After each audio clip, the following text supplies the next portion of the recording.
കാണുന്ന ഇലക്ട്രിസിറ്റി ബോർഡിൻ്റെ ചാർജിങ് ആണ്. ഈ ചാർജർ കൊണ്ട് ഒരു വണ്ടി ഇവിടെ ചാർജ് ചെയ്യുന്നില്ല. ഈ സാധനങ്ങളൊക്കെ ഉണ്ടാക്കി വെച്ചേക്കുന്നത് എന്താണെന്ന് വെച്ചിട്ടുണ്ടെങ്കിൽ വെറുതെ അനാവശ്യമായിട്ട് ഉണ്ടാക്കി വെച്ചേക്കുന്ന സാധനങ്ങൾ. ഇപ്പോൾ ഞാൻ അങ്കമാലിയിൽ വന്നപ്പോഴത്തേക്ക് ഉണ്ടായ ഒരു അവസ്ഥ, ഒരു വണ്ടി ചാർജ് ചെയ്യാൻ പോലും പറ്റാത്ത അവസ്ഥ.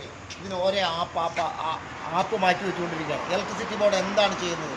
മനുഷ്യനെ ഉപദ്രവിക്കാൻ വേണ്ടിയിട്ടാണോ ഉപകാരത്തിന് വേണ്ടിയിട്ടാണോ ഇത് ചെയ്തുകൊണ്ടിരിക്കുന്നത്? വളരെ സങ്കടകരമായ ഒരു അവസ്ഥയിലാണ്. ഇന്ന് വാഹനം ചാർജ് പോയി കഴിഞ്ഞപ്പോഴത്തേക്ക് നിർത്തി ചാർജ് ചെയ്യാൻ വേണ്ടി ശ്രമിക്കപ്പെട്ട ഒരു അവസ്ഥയാണ്. ഇലക്ട്രിസിറ്റി ബോർഡിൻ്റെ ഈ കാണുന്നത് കണ്ട ഈ കാണുന്നതാണ് ഇലക്ട്രിസിറ്റി ബോർഡിൻ്റെ ചാർജ് സെക്ഷൻ. ഇപ്പോൾ ഈ കാണുന്ന ചാർജർ കൊണ്ടൊന്നും ഈ ചാർജർ ഒരു കാര്യത്തിലും ഉപയോഗിക്കാൻ പറ്റാത്തൊരവസ്ഥയാണ്. ഇതൊക്കെയാണ് ജനങ്ങളുടെ മുന്നിലേക്ക് എത്തുന്നത്. ഇതിൽ വ്യാപകമായി ഈ സാധനം ഉണ്ടാക്കിയതിൽ അഴിമതി ഉണ്ടെന്നാണ് എൻ്റെ ഒരു വിശ്വാസം. ഈ അവസ്ഥ വളരെ ദയനീയമായിട്ടുള്ള ഒരു അവസ്ഥയാണ്. ഇതാണ് ഈ കാണുന്നത്.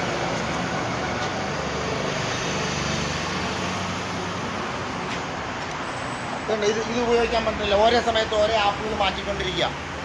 എന്തൊരു ഉത്തരവാദിത്വമില്ലായ്മയാണ് ഈ കാണുന്നത്.